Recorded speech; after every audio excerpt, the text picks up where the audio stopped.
मेरा नाम सायरा है। मैं आज आपको अपनी भाभी के साथ हुए धोखे की कहानी सुनाना चाहती हूँ। मेरी भाभी बहुत सीधी औरत थी। मेरी भाभी ने मुझे अपनी नंद नहीं बल्कि अपनी औलाद की तरह पाला था। मेरे माँ बाप काफ़ी सालों पहले ही गुजर चुके थे। मेरे परिवार में बस मेरे बड़े भाई भाभी और मैं रहते थे। मेरा एक छोटा भाई भी था जो कि दूसरे शहर के स्कूल में पढ़ता था। वो छुट्टियों में ही घर आता था। कभी कभी हमारी उससे फ़ोन पर बात हो जाती थी। मेरे छोटे भाई की उम्र 18 साल थी। भाई चाहते थे कि वो कुछ बन जाए, इसलिए भाई ने शुरू से ही उसे मामा के घर भेज दिया था। मेरे मामा का घर दूसरे शहर में था। मेरे मामा का अपना एक बहुत बड़ा स्कूल भी था। मेरा भाई उन्हीं के स्कूल में पढ़ता था और वो कम ही हमारे शहर में आता था। वो ज़्यादातर मामा के घर पर ही रहता था। माँ बाप के मरने के बाद उसकी परवरिश मेरे मामा ने ही की थी, लेकिन वो हमारे घर भी आता था। सारी छुट्टियां वो हमारे घर पर ही गुजारता था। मेरे छोटे भाई का नाम शाहिद था। मेरे भाई की शादी मेरे माँ बाप के सामने ही हो गई थी। मेरी भाभी बहुत सीधी थी। कोई भी उनसे कुछ भी कह दिया करता था, लेकिन वो कभी किसी को पलटकर जवाब नहीं देती थी। जब से वो हमारे घर शादी करके आई थी, कभी भी हमें उनकी तरफ से कोई शिकायत नहीं मिली थी। वो मेरे भाई को और मुझे बहुत प्यार करती थी। मेरे माँ बाप के गुजर जाने के बाद उन्होंने मुझे अपनी औलाद की तरह पाला था। जब मेरे माँ बाप इस दुनिया से चले गए थे, तब मैं बहुत कम उम्र की थी। मेरी भाभी के पास कोई औलाद नहीं थी, इसलिए वो मुझे अपनी औलाद समझती थी। मेरी भाभी मेरी माँ जैसी थी और मेरे भाई मेरे बाप की तरह थे। जब मैं जवान हुई तो मेरे भाई को मेरी शादी की फिक्र हुई। उन्होंने मेरे लिए एक अच्छा रिश्ता तलाश करना शुरू कर दिया था। कुछ दिनों के बाद ही मेरी शादी काशिफ से हो गई थी। काशिफ बहुत पढ़े लिखे और समझदार इंसान थे। शादी करके जब मैं अपने ससुराल गई थी, तो शादी के शुरू के ही दिनों में मुझे ये बता दिया गया था कि मुझे अपने ससुराल में अपनी सास के साथ साथ अपनी नंद को भी खुश करना होगा। मेरे ससुराल में मेरे पति के अलावा सास और मेरी एक जवान नंद रहा करती थी, जबकि उनके पिता भी काफ़ी सालों पहले ही गुजर चुके थे। मेरी नंद की उम्र 40 साल थी, लेकिन अभी तक मेरी सास ने उनकी शादी नहीं की थी। न जाने ऐसी क्या बात थी जिसकी वजह से वो अभी तक कुंवारी बैठी हुई थी, जबकि मेरी शादी तो 20 साल की ही उम्र में कर दी गई थी। मेरे पति तो मुझसे बहुत प्यार किया करते थे, इसीलिए मेरी छोटी से छोटी बातें उनको खुश कर दिया करती थी। मेरी सास का दिल भी बहुत नरम था, लेकिन घर में असली परेशानी तो मेरी नंद थी। मेरी नंद उम्र में मेरे पति से भी बड़ी थी। मेरी नंद का नाम अदीबा था। मेरे पति अदीबा बाजी से बहुत दबते थे। वो उम्र में उनसे बड़ी थी, इसलिए उनका बहुत लिहाज किया करते थे। अदीबा बाजी में मिजाज की बहुत कड़क थी। जाहिर सी बात है, उनकी उम्र बहुत ज़्यादा हो गई थी, इसलिए वो ऐसी थी। शादी ना होने की वजह से वो बहुत ज़्यादा चिड़चिड़ी रहा करती थी। एक दिन तो उन्होंने हद ही कर दी थी। काशिफ मेरे लिए एक प्यारा सा सूट लेकर आए थे। मैंने वो सूट बहुत खुशी खुशी अगले ही दिन पहन लिया था। वो नया सूट मैंने पहन लिया तो मेरी नंद मुझे देखते ही गुस्से में आ गई थी और मुझसे कहने लगी कि तुम ये नया सूट पहनकर मुझे जलाने की कोशिश कर रही हो। तुम्हारी शादी 20 साल की उम्र में हो गई है, और जबकि मेरी उम्र 40 साल हो गई है और कुंवारी ही अपने माँ बाप के घर बैठी हुई हूँ। तुम्हें पता है, हम लोग नए कपड़े या तो तब पहनते हैं जब हम किसी के घर जाते हैं, या फिर तब पहनते हैं जब हमारे घर कोई मेहमान आता है। तो तुम मुझे जलाने के लिए जानबूझकर ये कपड़े पहनकर आई हो। मुझे पता है ये कपड़े तुम्हें रात काशिफ भाई ने दिए हैं। मैं उनकी बात सुनकर नहीं में सर हिलाने लगी और कहने लगी कि अदीबा बाजी, ऐसी कोई बात नहीं है।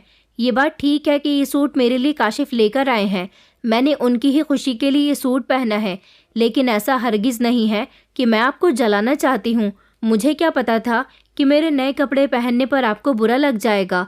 ये बात सुनकर अदीबा बाजी फूट फूट कर रोने लगी। उनकी आवाज़ सुनकर मेरी सास और मेरे पति भी कमरे से बाहर आ गए थे। मैं बहुत घबराई हुई थी कि ना जाने अब मेरे साथ क्या सुलूक किया जाएगा।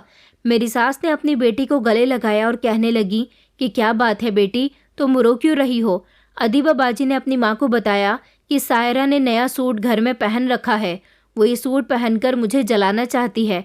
ये दिखाना चाहती है कि उसके पति ने उसे ये गिफ्ट किया है, जबकि मेरी तो शादी भी नहीं हुई, और मुझसे कह रही है कि मेरे लिए काशिफ लेकर आए हैं, और जबकि मैं तो अभी तक अपने मायके में बैठी हुई बूढ़ी हो रही हूँ। और वो मुझसे कह रही है कि आपको क्या पता कि सुहाग का सुख क्या होता है। मेरी बात सुनकर मेरी सास ने मुझे खा जाने वाली नज़रों से देखा था। मैंने अपनी सफाई में कहा कि नहीं नहीं अम्मी, ऐसी कोई बात नहीं है। अदीबा बाजी झूठ बोल रही हैं।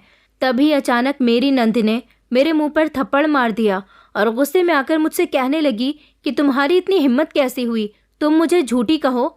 जबकि मैं ये सब कुछ बड़ी हैरानी से खड़े हुए देख रही थी। कभी मैं अदीबा को देखती तो कभी अपने पति की तरफ देख रही थी। मेरे पति तो मेरी साइड से एक बात भी नहीं कह रहे थे। मैं रोते हुए अपने कमरे में आ गई थी। मैं कम उम्र भी थी और नासमझ भी थी। मुझे अपने पति की मोहब्बत पर भी बहुत भरोसा था। ये सब कुछ जो मेरी ससुराल में होता है, ऐसा मैंने कभी अपने मायके में नहीं देखा था। कभी मेरी भाभी से मेरी कोई लड़ाई नहीं हुई थी, जबकि मेरी भाभी और मैं तो आपस में माँ बेटी की तरह मोहब्बत से रहते थे। मेरी भाभी ने मुझे बचपन से ही पाला था। जब मैं 7 साल की थी तभी से वो मेरी परवरिश कर रही थी। लेकिन मेरी ससुराल में तो एक अजीब सा ही माहौल था। मेरी नंद ने मेरे मुंह पर थप्पड़ मार दिया और किसी ने कुछ कहा भी नहीं।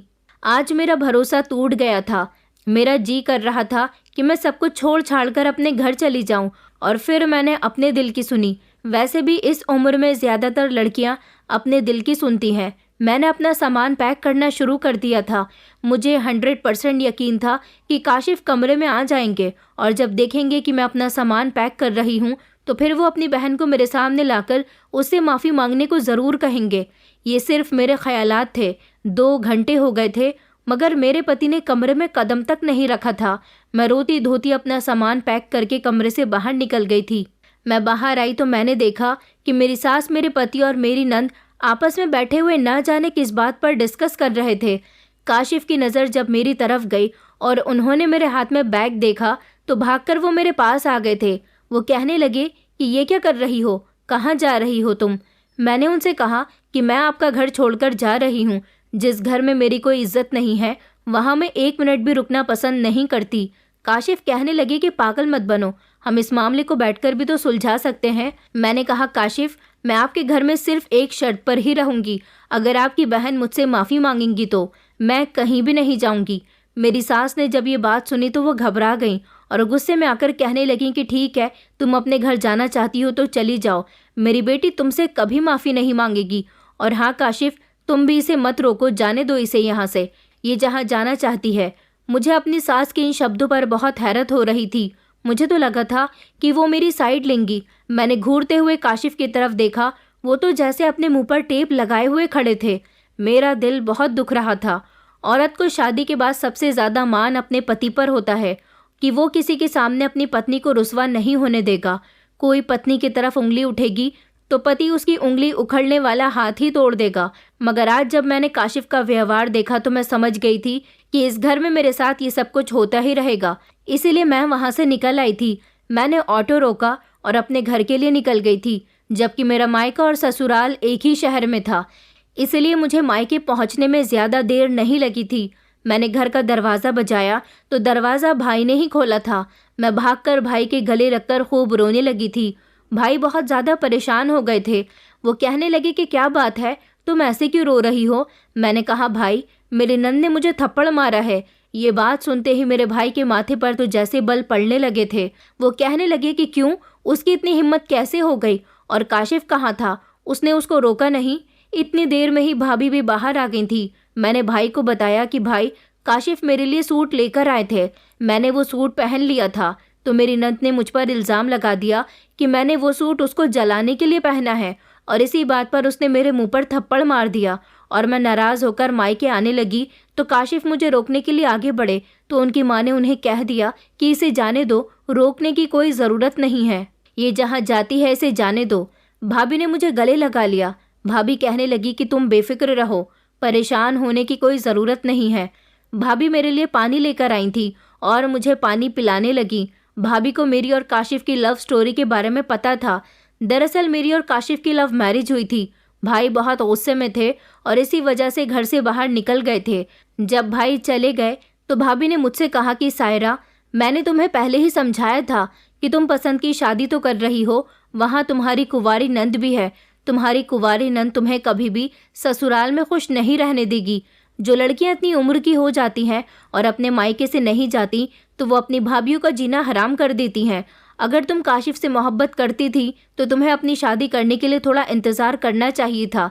तुम्हें इंतज़ार करना चाहिए था कि तुम पहले अपनी नंद की शादी होने देती। क्योंकि ऐसी लड़कियां अपनी भाभीियों को देखकर उनकी खुशियों से जलती हैं और उन्हें कभी घर में सुकून से नहीं रहने देती। मैं भाभी से गले लगकर खूब रोने लगी और कहने लगी कि मैं क्या करती। मेरी आंखों पर तो काशिफ की मोहब्बत की पट्टी बंधी हुई थी। इस मोहब्बत ने मुझे कहीं का भी नहीं छोड़ा था। अब आप ही मुझे बताओ कि मैं क्या करूं। भाभी ने मुझसे कहा कि अभी तुम बस सब्र करो और आराम से यहाँ रुको, इंतज़ार करते हैं, कभी 2-3 दिन बाद काशिफ आकर तुम्हें ले ही जाए, ठीक हो जाएगा सब कुछ, तुम परेशान मत हो। इतना कहकर भाभी चली गई थी, लेकिन मैं उदासी बैठी रही थी। मेरी और काशिफ की मोहब्बत कई सालों पुरानी थी। हम दोनों एक ही कॉलेज में पढ़ा करते थे और हम एक दूसरे से रोज़ फ़ोन पर बातें किया करते थे। फिर काशिफ की अच्छी जगह नौकरी लग गई थी और मेरे भैया भाभी भी मेरे लिए रिश्ता तलाश कर रहे थे। मैंने काशिफ से कहा था कि तुम अपने घर से मेरे लिए रिश्ता भेज दो। काशिफ ने कहा कि मैं भी चाहता हूँ कि जल्दी जल्दी तुम्हें अपनी पत्नी बनाकर अपने घर लेकर आ जाऊँ, मगर जब तक मेरी बड़ी बहन की शादी नहीं होती मेरा नंबर नहीं आएगा। मैंने 2 साल तक तो इंतज़ार कर लिया था ताकि काशिफ की बहन की शादी हो जाए। मैंने काशिफ की और अपनी शादी के लिए बहुत दुआएं मांगी थी। मैं चाहती थी कि जल्द से जल्द काशिफ की बड़ी बहन की शादी हो जाए। ये बात ठीक है, पहले बड़ी बहन की शादी होना ज़्यादा बेहतर रहेगा, लेकिन काशिफ की बहन की शादी नहीं हो रही थी तो मैं और उसके लिए कितना इंतज़ार करती। इंतज़ार तो सिर्फ मैं ही कर सकती थी, मेरे भैया तो नहीं कर सकते थे। मेरे भैया मेरा रिश्ता देखने में बहुत जल्दबाजी कर रहे थे।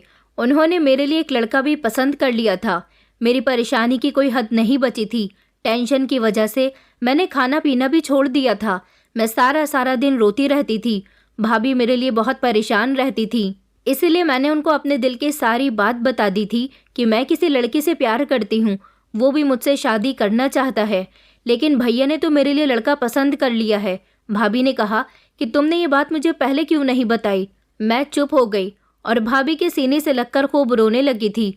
मैंने भाभी से कह दिया था कि अगर मेरी पसंद के लड़के से मेरी शादी नहीं हुई तो मैं अपनी जान दे दूंगी। मेरी ये बात सुनकर भाभी बहुत घबरा गई थी और मुझसे कहने लगी कि गलत कदम उठाने की कोई ज़रूरत नहीं है, मैं तुम्हारे लिए तुम्हारे भाई से बात करती हूँ। भाभी ने भैया से बात कर ली थी। दोनों ने ही फैसला मेरे हक में कर दिया था। भाई ने कहा कि ठीक है, अगर हमारी बहन शादी करना चाहती है तो हम इस घर में उसका रिश्ता कर देंगे। भाई ने काशिफ के बारे में जांच पड़ताल निकाल ली थी। काशिफ के बारे में पता चला था कि वो बहुत अच्छा इंसान है, इसी वजह से भाई बेफिक्र हो गए थे। लेकिन जब उनके घर के बारे में ये पता चला कि काशिफ की एक बहन है जो काशिफ से बड़ी है, उसकी अभी तक शादी नहीं हुई है, इस बात को लेकर दोनों ही कुछ कंफ्यूज हो रहे थे। भाभी ने मुझसे कहा कि सायरा, तुम बहुत नाजों से पली बड़ी हो, हमने कभी तुम्हारे साथ तेज़ आवाज़ तक में बात नहीं की, मगर हमें ऐसा लगता है कि शादी के बाद तुम्हें बहुत कुछ सहना पड़ेगा। तुम्हारी नंद की शादी की उम्र गुजर चुकी है, वो तुम्हें बहुत परेशान करेगी, हर चीज़ में तुमसे मुकाबला करेगी। अभी भी तुम्हारे पास टाइम है, तुम सोच लो शादी करनी है या नहीं। मैं तो काशिफ की मोहब्बत में पागल हो गई थी, इसीलिए जल्दी से मुझे हर हाल में काशिफ का रिश्ता कबूल करना था। दुख और सुख जिंदगी का हिस्सा है। अगर मेरी नंद मुझे दुख देगी तो सुख देने के लिए काशिफ मौजूद है ना। ये बातें याद आते ही मेरी आंखें भर आती हैं। ये बातें सोच सोच कर मेरा दिल बहुत दुखता है। आखिर मेरे परिवार ने मुझे समझाया था, लेकिन उस वक्त मुझे किसी की कोई बात समझ नहीं आई थी। आज मुझे उन लोगों की समझाई हुई बातों का मतलब समझ आता है। काशिफ आज मेरी साइड ले लेते तो शादी के 5 महीने बाद ही मुझे ऐसे नाराज़ होकर मायके में आकर नहीं बैठना पड़ता। भाई जब शाम को घर वापस आए तो काशिफ की वजह से बहुत नाराज़ हो रहे थे। वो मुझसे कहने लगे कि सायरा, तुम अब अपनी ससुराल नहीं जाओगी। लोग अपनी पहचान इसलिए तो नहीं बनाते ना कि उन्हें ये सब कुछ देखना पड़े। तुम दोनों पति पत्नी की आपस की लड़ाई होती तो कोई बात नहीं थी, लेकिन तुम्हारी नंद ने जो तुम्हारे ऊपर हाथ उठाया है, ये बात मुझसे बर्दाश्त नहीं हो रही कि तुम्हारी नंद तुम पर हाथ उठाए। भाभी को बहुत उम्मीद थी कि काशिफ मुझे लेने के लिए ज़रूर आएंगे। उम्मीद तो मुझे भी यही थी कि काशिफ बहुत जल्द मुझे अब मेरे घर से ले जाएंगे, लेकिन मुझे अपने मायके में रहते हुए 15 दिन हो गए थे। काशिफ का घर आना तो दूर, उन्होंने मुझे एक कॉल या मैसेज भी करना ठीक नहीं समझा था। अब काशिफ की मुझे बहुत याद सताने लगी थी। मेरा गुस्सा ठंडा हो गया था तो दिल चाह रहा था कि वापस अपने पति के घर चली जाऊं। अब मैं पूरा दिन रोती रहती थी। एक दिन भाभी ने मुझे रोते हुए देखा तो कहने लगी कि सायरा, मैं देख रही हूँ कि तुम काशिफ के पीछे किस तरह पागल हो रही हो, मगर मेरी एक बात कान खोलकर सुन लो, तुम खुद से इस घर से नहीं जाओगी। जब तक काशिफ तुमसे यहाँ आकर माफ़ी नहीं मांगेगा तब तक तुम इस घर से एक कदम तक नहीं निकालोगी। तुम्हें अपने ससुराल जाने की कोई ज़रूरत नहीं है। और हाँ, मैं तुम्हें इस बात की भी इजाज़त नहीं देती कि तुम उसे मैसेज या कॉल कर लो। मैंने भाभी की बात मान ली थी और कुछ दिन ऐसे ही गुजर गए थे। मुझसे इंतज़ार नहीं किया जा रहा था, बल्कि मेरा दिल दिन ब दिन बहुत दुख रहा था। मेरे दिल में ये बैठ गया था कि कहीं ऐसा ना हो कि काशिफ मुझे भूल ही जाए, कहीं मेरी सास मुझे जलाने के लिए काशिफ की दूसरी शादी न करवा दे। मैं ये बातें सोच सोच कर सारी रात रोती रहती थी। आज भी रात के 3 बज गए थे और मैं अपने पति को याद करके रो रही थी। मुझसे अब ज़्यादा सब्र नहीं हो रहा था। मैंने मोबाइल उठाया और काशिफ को कॉल लगाई। दूसरी ही बेल पर काशिफ ने मेरी कॉल रिसीव कर ली तो मैं उनकी आवाज़ सुनकर एक बार फिर से रोने लगी थी। मैंने काशिफ से कहा, काशिफ, आप इस वक्त क्यों जाग रहे हैं? सोए नहीं अभी तक? वो कहने लगे कि मैं तुम्हारी फ़ोटो देख रहा था, मुझे तुम्हारी बहुत याद आती है, मैं तुम्हें बहुत याद करता हूँ। मैंने कहा, तो फिर मुझे लेने क्यों नहीं आए? काशिफ कहने लगे कि लेने आऊँगा तो तुम मुझे खाली हाथ तो नहीं लौटा दोगी। मैंने कहा कि एक बार लेने तो आते, अगर मैं तुम्हें वापस लौटा देती तब तुम मुझसे शिकायत करते। काशिफ ने मुझे तसल्ली दी और कहने लगे, तो मैं कल तुम्हें लेने के लिए आ जाऊँगा, तुम तैयार रहना। मैं बहुत खुश हो गई थी। खुशी की वजह से मुझे सारी रात नींद नहीं आ रही थी।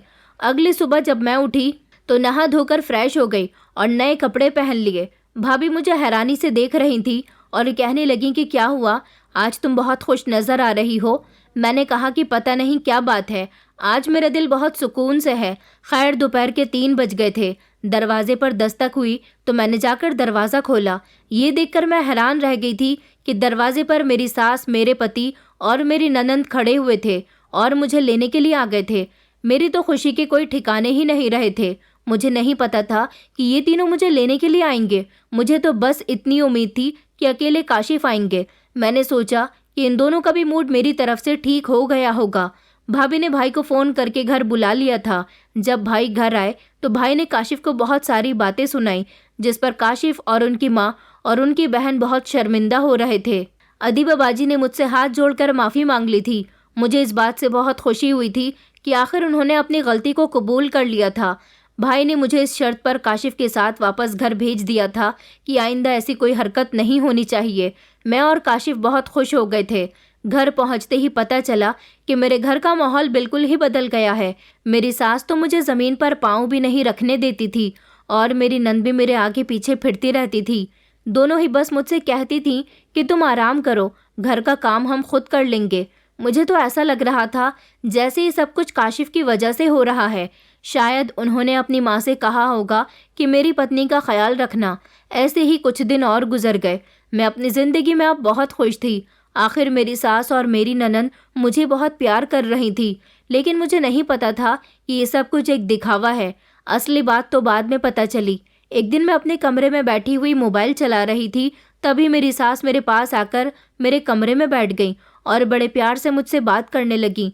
मुझसे कहने लगी कि सायरा, मैं तुमसे एक बात पूछना चाहती हूँ। मैंने कहा कि जी अम्मी, कहिए, क्या बात पूछना चाहती हैं आप? कहने लगी कि तुम्हारे भाई शाहिद की उम्र कितनी होगी? मुझे अपनी सास की नीयत पर कुछ शक सा हो रहा था। मैंने कहा कि मेरा भाई तो अभी बहुत छोटा है, उसकी उम्र तो अभी लगभग 18 साल होगी। कहने लगी कि मैंने सोशल मीडिया पर उसका फ़ोटो देखा है, वो 18 साल का तो नहीं लगता, ऐसा लगता है जैसे कोई 25 साल का लड़का हो। तो मैं मुस्कुराने लगी और कहने लगी कि जी, उसकी हाइट हेल्थ बहुत अच्छी है, इसलिए वो अपनी उम्र से ज़्यादा बड़ा लगता है, लेकिन उसकी उम्र बहुत कम है, अभी तो वो पढ़ रहा है और मामा जी के घर पर रहता है। भाभी कहती हैं कि हम उसकी शादी तब करेंगे जब वो पढ़ लिख कर कुछ बन जाएगा और उसके लिए बहुत कम उम्र की लड़की लेकर आएंगे। ये बात सुनकर मेरी सास का चेहरा फक पड़ गया था। फिर वो कहने लगी कि ना जाने लोगों को इस बात का इतना शौक क्यों होता है कि लड़की लड़के से कम उम्र की होनी चाहिए। मैं उनकी तरफ देख रही थी, तभी वो मेन पॉइंट पर आ गए और कहने लगी कि कितना अच्छा होता ना कि तुम्हारे भाई शाहिद की शादी मेरी बेटी अदीबा के साथ हो जाती, तो तुम्हारा और काशिफ का रिश्ता भी और ज़्यादा मजबूत हो जाता। मुझे अपनी सास से इस बात की उम्मीद नहीं थी कि मेरी सास ये बात इस अंदाज में कहेंगी। मैंने भी उनसे कह दिया कि अम्मी जी, अदीबा बाजी तो शाहिद की माँ लगेंगी, अगर ऐसा हो गया तो सब लोग हम पर हंसेंगे। ये बात सुनते ही मेरी सास तो गुस्से से पागल हो गई थी। उनका बस नहीं चल रहा था कि मेरा हाथ पकड़कर अपने घर से निकाल दें। गुस्से में लाल पीली होकर उठकर वो मेरे कमरे से चली गई थी। मैंने भी जल्दी से भाभी को फ़ोन लगाया और उनको सारी बात बता दी थी। भाभी तो ये बात सुनकर बहुत हंसने लगी और कहने लगी कि तुमने बहुत अच्छा किया जो साफ साफ उनके मुंह पर इनकार कर दिया। भाभी कहने लगी कि मैं यही सोच रही थी कि अदीबा इतनी अच्छी कब से हो गई जो तुमसे माफ़ी मांग ली उसने। मैं सारा खेल समझ गई हूँ। अब पता चला कि ये माँ बेटी क्या करना चाहती हैं। भाभी थोड़ा परेशान हो गई थी। कहने लगी कि कहीं ऐसा ना हो कि तुम्हारा पति इस बात पर जोर देने लगे कि वो शाहिद की शादी तुम्हारी ननद से करवा दे। तुम्हारी सास को शर्म नहीं आती, इतनी कम उम्र के लड़के से वो तुम्हारी बूढ़ी ननद से शादी करवाना चाहती है। शाहिद को इस बारे में पता चला तो वो बहुत गुस्सा करेगा। वो तो अभी पढ़ रहा है, वैसे भी वो अभी बच्चा है। हमें उसके दिमाग में शादी का ख्याल नहीं डालना चाहिए। अपनी सास से साफ साफ कह देना कि आज के बाद अपने मुंह से इस बात को ना निकाले। मैंने भाभी को तसल्ली दी और कहा कि भाभी ऐसा कुछ नहीं होगा, लेकिन मैं खुद अंदर ही अंदर डर रही थी कहीं सच में ऐसा ना हो कि काशिफ मुझे मजबूर करने लगे, तो फिर मैं क्या करूँगी। एक तरफ मेरा पति और एक तरफ मेरा भाई, इन दोनों के बीच में तो मैं फंस जाऊंगी। ये बातें सोच सोच कर मैं बहुत ज़्यादा घबरा रही थी। तभी मैंने देखा कि दोबारा मेरी सास कमरे में आ गई थी। उनके चेहरे पर बहुत खुशी छलक रही थी और मुझसे कहने लगी कि बहू जल्दी से मेरे साथ चलो। मैं कमरे से बाहर गई तो कहने लगी कि मुझे ये बताओ, अदीबा के साथ बाजार चली जाओगी। मैंने कहा कि जी चली जाऊंगी, मगर सब ठीक तो है ना। वो कहने लगी कि हाँ सब ठीक है, दरअसल आज रात अदीबा का निकाह है। ये बात सुनकर मेरा तो मुंह खुला का खुला ही रह गया था। मैंने कहा किसके साथ निकाह हो रहा है। वो कहने लगी बस अब तुम ये बात मत पूछो, क्या तुम्हें अपनी नंद की शादी के बारे में सुनकर खुशी नहीं हुई। मैंने कहा कि नहीं ऐसा नहीं है। तो वो कहने लगी कि बस तुम अब अदीबा के साथ बाजार जाकर इसको अच्छे से कपड़े दिला लाओ। मैं तो हैरानी रह गई थी, मगर मैंने सोचा कि चलो अच्छा हुआ, ये बला मेरे सर से टलने वाली है, अब मुझे सुकून मिल जाएगा। मैं और अदीबा बाजी बाजार चले गए थे। उन्होंने एक लाल रंग का लहंगा खरीदा था। मुझे तो अभी भी यकीन नहीं आ रहा था। मैंने अदीबा बाजी से पूछा कि आपकी शादी किससे हो रही है। वो कहने लगी कि मुझे तो खुद भी नहीं पता कि कैसे बैठे बिठाए ये सब हो गया। मैंने कहा कि आपने लड़के को देखा है। वो शर्माने लगी और इशारे से गर्दन हिलाने लगी। हमें घर जाने की बहुत जल्दी थी, इसलिए हम घर वापस आ गए। मेरी सास ने घर के सारे इंतज़ाम संभाल लिए थे। मैं जैसे ही घर आई तो मेरी सास मुझसे कहने लगी कि सायरा तुम्हें काशिफ के सर की कसम है, तुमने काशिफ को अदीबा की शादी के बारे में बताया। तो अपनी सास की ये बात सुनकर तो मेरे होश ही उड़ गए थे। आखिर वो अपने सगे बेटे से इतनी बड़ी बात कैसे छुपा सकती हैं, और भाई की मर्जी के बिना ही बहन की शादी कैसे हो सकती है। मैं तो चुप खड़ी हुई थी और हैरानी से उनकी तरफ देख रही थी। वो मुझसे कहने लगी बस एक बार मेरी बेटी की शादी हो जाए, फिर मैं खुद ये सब कुछ काशिफ को बता दूंगी। तुम तो जानती हो ना वो लड़कों में कितने कीड़े निकालते हैं। मुझे इसी बात का डर है कि ये ना हो कि मेरी बेटी का रिश्ता ख़त्म हो जाए, इसलिए मैं जल्द से जल्द उसकी शादी करना चाहती हूँ। मैं चुप हो गई थी। मैं बोली अम्मी जी बारात का क्या इंतज़ाम करना है। वो मुझसे कहने लगी कि तुम इस बात की फ़िक्र मत करो, मैंने सब कुछ देख लिया है। मैं इस बात से परेशान हो गई थी और कहने लगी कि अम्मी जी मैं कौन से कपड़े पहनूं। तो उन्होंने मुझसे कहा कि तुम्हें तो बस हमेशा अपनी ही पड़ी रहती है, तुम कुछ भी पहन लेना, मगर इससे पहले मेरी अदीबा को तैयार कर देना। वैसे भी मैंने ब्यूटिशियन का कोर्स कर रखा था और मुझे बहुत अच्छा मेकअप करना आता था, इसीलिए मैं अदीबा बाजी का मेकअप करने के लिए उनके कमरे में चली गई थी। मैंने उनको बहुत अच्छे से तैयार किया था और वो बहुत प्यारी लग रही थी। मैं यही चाहती थी कि बाजी का दूल्हा उन्हें देखते ही पसंद कर ले, ताकि फिर ये दोबारा मेरे घर ना आ सके। खैर मेकअप करने के बाद अदीबा बाजी अच्छी लगने लगी थी। फिर मुझसे कहने लगी कि अब जल्दी से जाकर तुम भी तैयार हो जाओ। मैं अपने कमरे में चली गई और अपना सबसे ज़्यादा खूबसूरत सूट निकाल कर पहन लिया था। मैंने अपनी शादी के सारे जेवर भी पहन लिए थे। मैं भी बहुत प्यारी लग रही थी। तैयार होने के बाद जब मैं बाहर जाने लगी तो ये देखकर दंग रह गई कि मेरे कमरे का दरवाज़ा तो बाहर से बंद था। मैं हैरान रह गई थी कि आखिर मेरे साथ ये क्या हुआ है। मैं ज़ोर ज़ोर से दरवाज़ा पीटने लगी थी, मगर किसी ने मेरी नहीं सुनी और ना ही दरवाज़ा खोला। दरवाज़ा पीटते पीटते ही मुझे 1.5 घंटा गुजर गया था। मुझे बहुत गुस्सा आ रहा था। कुछ देर के बाद मेरे कमरे का दरवाज़ा खुला तो सामने ही काशिफ भी खड़े हुए थे। वो मुझे देखकर हंसने लगे और कहने लगे सब ठीक तो है, तुम इतना तैयार होकर कहाँ जा रही हो। मैं चुपचाप उन्हें देखती रही और फिर थोड़ी देर के बाद मेरी सास भी कमरे में आ गई थी। मैं गुस्से से उनसे कहने लगी कि मेरे कमरे का दरवाज़ा बाहर से किसने बंद किया था। मेरी सास के चेहरे का रंग उड़ने लगा था। वो कहने लगी कि काशिफ मुझे तुमसे एक बहुत ज़रूरी बात करनी है। काशिफ भी घबरा गए थे, न जाने अब क्या हो गया है।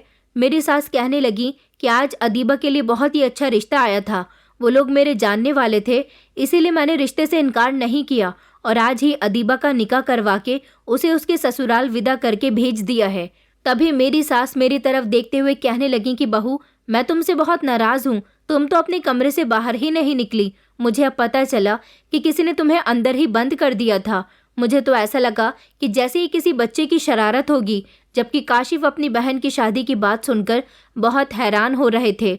उन्होंने अपनी अम्मी से कहा कि अम्मी, आपको बाजी की शादी करने की इतने भी क्या जल्दी थी? मैं मर तो नहीं गया था, जिंदा था और इसी शहर में था। आप ये सब करने से पहले मुझसे भी तो पूछ सकती थी। वो दोनों माँ बेटे आपस में बहस कर रहे थे, तभी मेरा मोबाइल बज उठा। मैंने फ़ोन देखा तो भाभी का फ़ोन था। वो बहुत परेशान लग रही थी, कहने लगी कि पता नहीं तुम्हारे भाई कहाँ चले गए। मैं बहुत देर से उनका नंबर ट्राई कर रही हूँ, वो तुम्हारे घर तो नहीं आए? मैंने कहा कि नहीं भाभी, यहाँ तो नहीं आए हैं। इतना कहकर उन्होंने फ़ोन काट दिया। खैर, हमारे घर में बड़ा अजीब सा माहौल बन चुका था। काशिफ अपनी माँ से बहुत नाराज़ हो गए थे। उन्होंने खाना भी नहीं खाया था। जैसे ही अगला दिन निकला तो काशिफ ऑफिस के लिए बिना नाश्ता किए ही चले गए थे और मेरी सास मुझसे कहने लगी कि मैं ज़रा अदीबा की ससुराल जा रही हूँ, देखकर तो आऊँ मेरी बेटी वहाँ पर खुश है भी या नहीं। मैंने कहा कि अम्मी जी, मुझे भी अपने साथ लेकर चलो। मेरी सास कहने लगी कि सायरा, अगर तुमने मेरी बेटी के ससुराल जाने का नाम भी लिया तो मैं तुम्हें धक्के मारकर इस घर से बाहर निकाल दूंगी, इसलिए कभी ऐसा मत सोचना। अपनी सास की ये बात सुनकर मैं खामोश हो गई थी। न जाने मेरी सास मुझसे हर बात क्यों छुपा रही थी। सास के जाने के बाद मैंने भाभी को कॉल की। मैंने भाभी से भाई के बारे में पूछा तो भाभी बहुत गुस्से में लग रही थी। कहने लगी कि न जाने सारी रात तुम्हारे भाई ने कहाँ पर गुजार दी थी, अभी थोड़ी देर पहले ही घर पर आए हैं। ये कहकर भी भाभी ने फ़ोन काट दिया था, जबकि मैं ये सब सोचकर परेशान हो रही थी कि न जाने ये सब क्या हो रहा है। मुझे अपनी नंद की शादी का बहुत इंतज़ार था। न जाने उनकी शादी कब होगी, लेकिन उनकी शादी इतनी जल्दी में हो गई कि कुछ पता ही नहीं चला। मेरा दिल अजीब से अंदाज में धड़क रहा था। मेरी सास ने हर चीज़ को मुझसे छुपा कर रखा था, बल्कि उन्होंने तो अपने सगी बेटे से भी कोई बात शेयर नहीं की थी। देखते ही देखते अदीबा बाजी की शादी को 3 महीने गुजर गए थे। अभी तक मुझे अदीबा बाजी की शादी कहाँ हुई है, इस बारे में कुछ नहीं पता था। एक दिन मेरी सास अदीबा बाजी के साथ वीडियो कॉल पर बात कर रही थी। मैं भी उनके पीछे आकर खड़ी हो गई थी। तभी अचानक ही अदीबा बाजी का पति कैमरे के आगे से गुजरा था।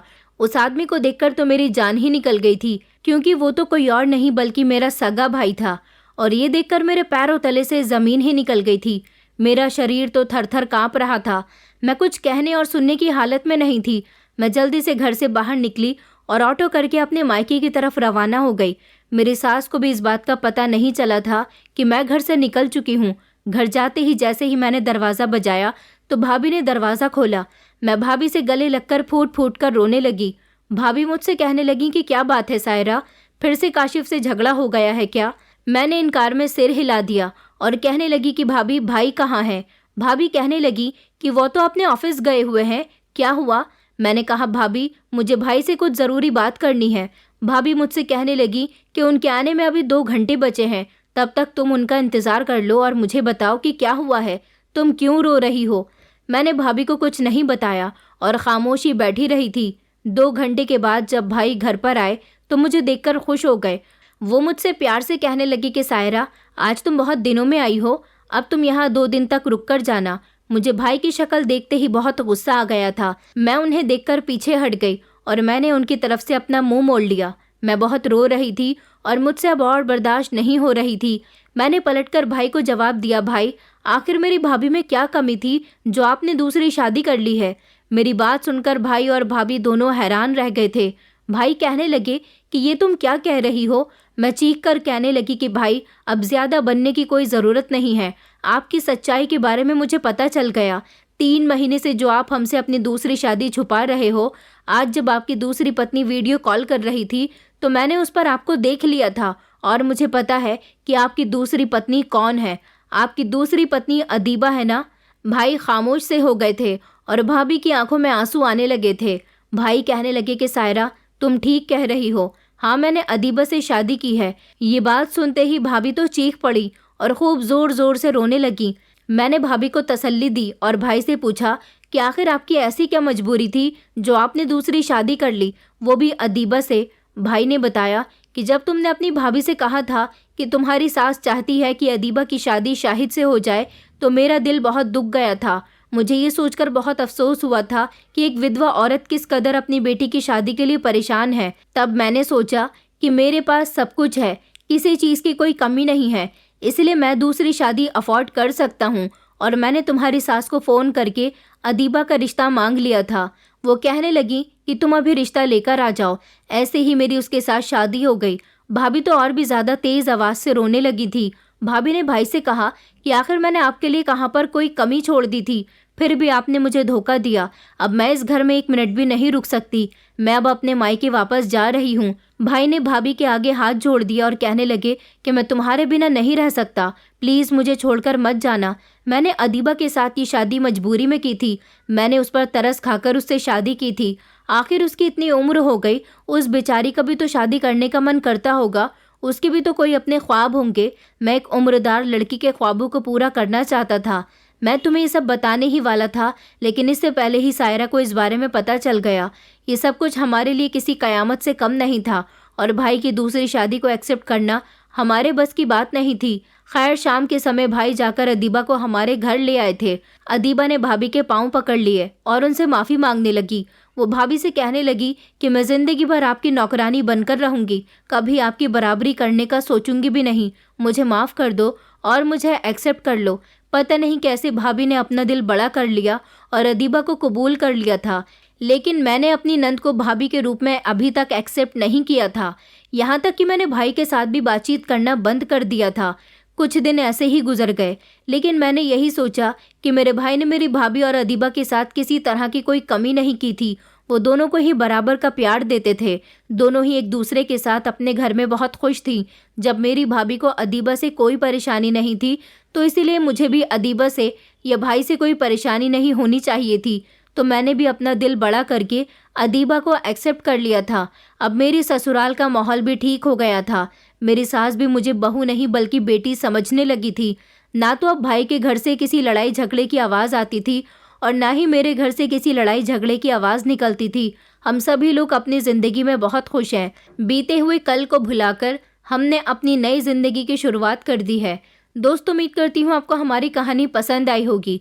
कहानी पसंद आई है तो वीडियो को लाइक करें, चैनल पर नए हैं तो चैनल को सब्सक्राइब करें और हाँ, नोटिफिकेशन बेल को ज़रूर दबाएं ताकि अगली अपडेट सबसे पहले आपको मिले।